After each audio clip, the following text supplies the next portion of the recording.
Everyone, Nathan here, and you can probably guess, as it is Saturday, you know what type of video it is today. It's another tutorial video because I've just had work. But actually today's tutorial is actually pretty useful, and I think hopefully it will help a lot of you guys out if you're wanting to edit or become better at kind of things like that. And today's kind of video I thought I'd do, as I'm quite tired, is I'm going to be showing you guys how to use and also keyframe, so basically animate optical flares in Adobe After Effects. I'll be using Adobe After Effects CS6, but I'm sure it will work with any older versions or even newer versions. So before we can start the tutorial, let me just kind of brief some things out.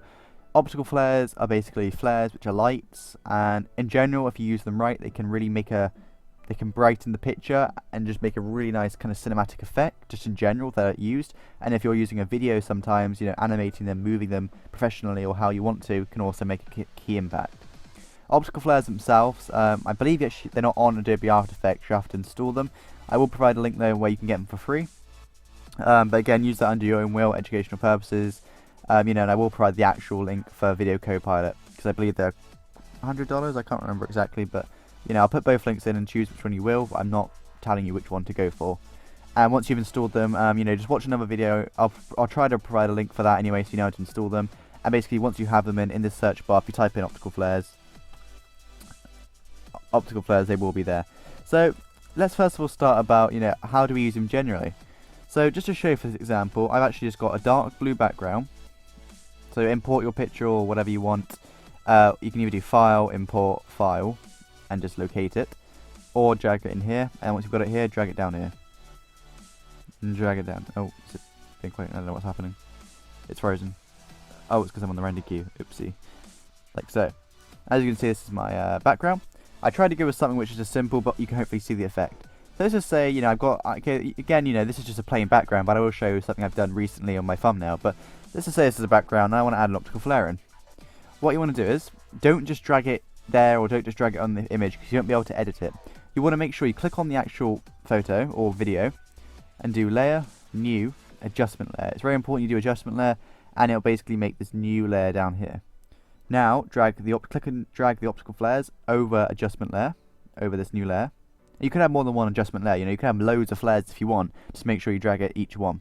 Now, if it does it right, you see Video Copilot, that's the publisher, all these type of things, and you'll get this flare. So right now you're thinking, well, this isn't good, it's kind of covering the whole screen, it probably isn't in the right flare I want. And as you can see, if I wanted to, I can actually kind of move it, but First of all, okay. Now we've got this, you'll see once you drag in any type of preset in, you'll have this option come up here, and as you can see, it's optical flares. You don't really, if you want to mess with this, you don't, but if you're just kind of new to this, simply click options at the top, and you'll get a whole new window pop up. Now here it's going to be your library of loads of optical flares, probably well over 100 different unique optical flares, and you want to take your time and browse through them, because there are a lot of unique ones. If you want my personal opinion, or I like going on motion graphics. And the one I love using, which you've probably seen in my thumbnails recently, is Monster Flare, because it provides a really strong flare and also like a nice kind of array at the bottom, so it kind of, it's a nice even kind of flare bit. And you just choose your flare. Again, we're doing it simple. Choose your flare and click OK. Now you see it's changed flare, but we've still got the problem that it's blue. We don't want it blue as such. So what you want to do is, on this adjustment layer, click on Mode and change it to Screen. As you can see, I know it's kind of annoying because it's a blue background, but I will show you again in a minute. It's actually gone through, just to show you that it is that. If I just put it back to normal, there we go. It goes. So screen. Little tip: if you want it maybe a dimmer, use screen. But if you use add, as you see here, oh god, I shouldn't have done that. Now I've lost the flare choice. Crap. Why did I click off? Hold on. There we go. If I click on add, it's a lot brighter, it's a lot stronger intensity of the flare, so keep this in mind. Screen for a lot more dimmer flare, add for a more stronger flare.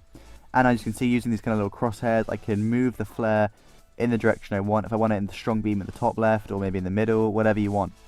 And that's how you use your flare. Just to show you before we continue about animating, as you see my thumbnails here, for example. This was a thumbnail for my recent Pokemon series, just simple. I wanted to add a little flare in. I may not do it from now on, but with a little flare in, it just kind of, for me personally, I think it's nice because it made this kind of feel really powerful when it brightens up a bit more. This was something I did beforehand, again, but that was using 2 flares, as you can see, but it was a bit too much. But, it really can make an impact, from that to that. And that's just in still photos. So, anyway, how do we animate this? Good question, Nathan. Okay, so if I believe I remember how to do this properly, let me just drag Drag this out a bit so we have more work to work with, however you say that. That's my fault, I made a little mistake. So you don't want to go down there. I'm not sure if I probably cut it out already, but you want to click on, once you animate it, go on your settings, which should always be here, and don't click on options, but just underneath you'll see position X, Y. Click on the little stop clock, and it should kind of become highlighted on the background.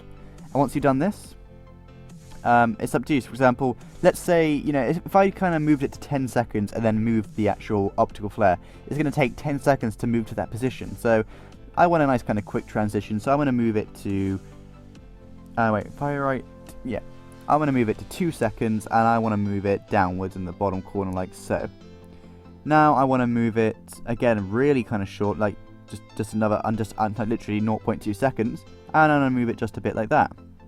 Now I'm going to have a nice gap, so let's just say a couple, like 5 seconds, 4 seconds, and I'm going to move it like so, and then just to finish off I'll do maybe 2 seconds, just under 2 seconds, and move it right in the middle, like so it's going to be becoming like a little explosion. Now that should, don't worry, it will all be animated.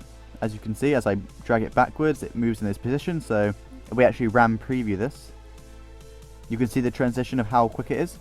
So as this little bit down here, it's a lot quicker, and then as it gets in the middle, it's a lot slower. That's all because of how I keyframed it. But as you can see, they are very powerful, and if you use them in the right context, they can be very, very nice effect, cinematic or anything. Like, I don't mean to literally animate it, move them side to side and that. I know my intro is like that, but I like it like that. But it's all up to you and how you present it. If it's more professional, yeah, it's up to you. So and let's just say, okay, so we've got that. And then maybe I'll move it there. Let's just put it back like so. Literally a tiny keyframe, put it there, and then like that. So hopefully now you'll see in this little bit of keyframe, it should be really, as you see, it's a really fast transition. So see that? Literally it's like a blink of a second, and that's all because of how fast I did the keyframe. So the key things to remember here are the longer you move this duration. Let's just say if I move it to 10 seconds and then move it, the longer it's going to take for the flares to move. So if you want a smooth transition, do around 2 seconds. But if you want it really fast, make sure you're keyframing every single second. So, I mean, that's all I can tell you. If you have any questions, it may seem a bit confusing, feel free to comment below and I will answer them as much as I can. I hope you enjoyed this video. I'm glad I did it because I think it's a better video than normally on a Saturday, and I hope you do understand why. But yeah, so thank you so much for watching, guys. Remember, subscribe if you enjoy my content, like this video if it helped you, and see you guys in my next video. Goodbye.